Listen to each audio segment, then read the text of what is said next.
Hello everyone.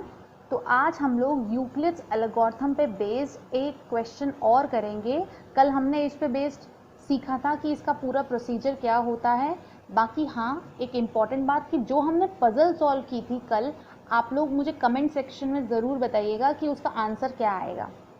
तो चलिए शुरू करते हैं कि आज क्वेश्चन क्या है। ये हमें एचसीएफ निकालना है, वही 2 नंबर के बीच में, और वही कि जो बड़ा नंबर है उसको हम डिविडेंड ले लेंगे और जो छोटा है उसको हम डिवाइज़र ले लेंगे। तो मैंने क्या किया है, क्योंकि लिखना तो हमें स्टेप्स है, हमें ये डिवाइड करके नहीं दिखाना है एग्ज़ाम में, लेकिन इस डिवाइड करने से हमें ये स्टेप्स लिखने में थोड़ा सा आसानी होगी, क्योंकि ये जो नंबर्स हैं वो बड़े हैं, तो हम इसे ओरली नहीं कर सकते, और जो लोग ओरली कर सकते हैं वो लोग डायरेक्ट भी कर सकते हैं।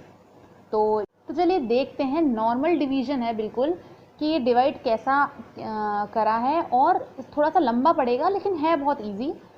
नॉर्मल डिवीजन है बिल्कुल। तो 4052 क्योंकि छोटा है तो हम इसे डिवाइज़र के तौर पे देखेंगे, और 12576 को अंदर डिविडेंड लिख लेंगे। तो चलिए शुरू करते हैं। 4052 को जब 3 से मल्टीप्लाई करेंगे तो क्या आया, 12156। फिर वही नॉर्मल प्रोसीजर कि हम इसे माइनस करेंगे, रिमाइंडर आ गया 420। अब 420 जो रिमाइंडर था वो डिवाइज़र बन जाएगा। जो हमारा पुराना वाला डिवाइज़र था अब वो क्या बन जाएगा, डिविडेंड। आपको याद बस यही करना है कि रिमाइंडर डिवाइज़र बन जाएगा अगले स्टेप में, और जो हमारा डिवाइज़र था वो डिविडेंड बन जाएगा। तो यहाँ डिवाइज़र था ये 4052, अब ये क्या बन गया, डिविडेंड बन गया। तो अब 429 जा किया तो क्या आया, 3780। इसका माइनस किया तो आया 272।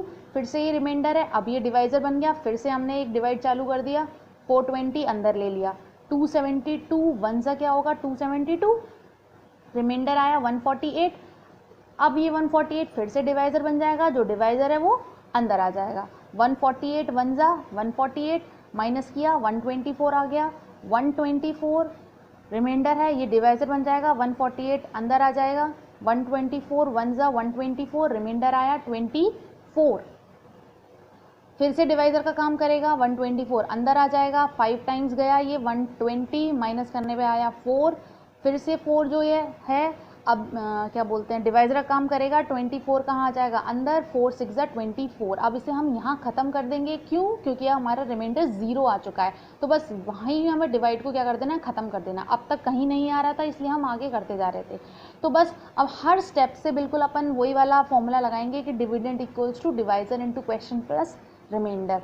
तो हर स्टेप से लिखते जाएंगे देख के। 4052 ये डिवाइज़र था, ये क्वेश्चन था, ये रिमाइंडर था। बस लिखिए, पहला स्टेप लिखा है इसमें हमने, 12576 इक्वल्स टू 4052 इंटू 3 प्लस 420, ये हमने देख लिया यहाँ पे।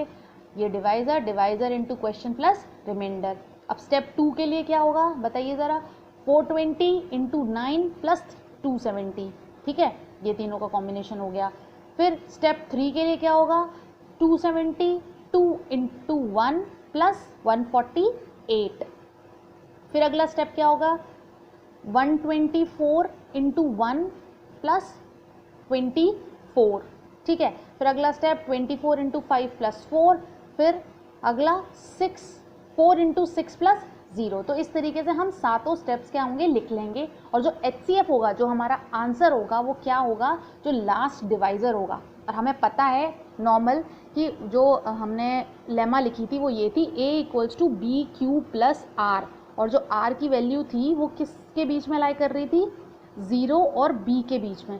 तो हमको पता है यहाँ पे कि जो आंसर आता है वो क्या होता है, डिवाइज़र होता है, जो लास्ट डिवाइज़र होता है। तो ये क्या हो जाएगा, आंसर हो जाएगा। आई होप आप लोगों को ये वाला क्वेश्चन अच्छे से समझ में आया होगा।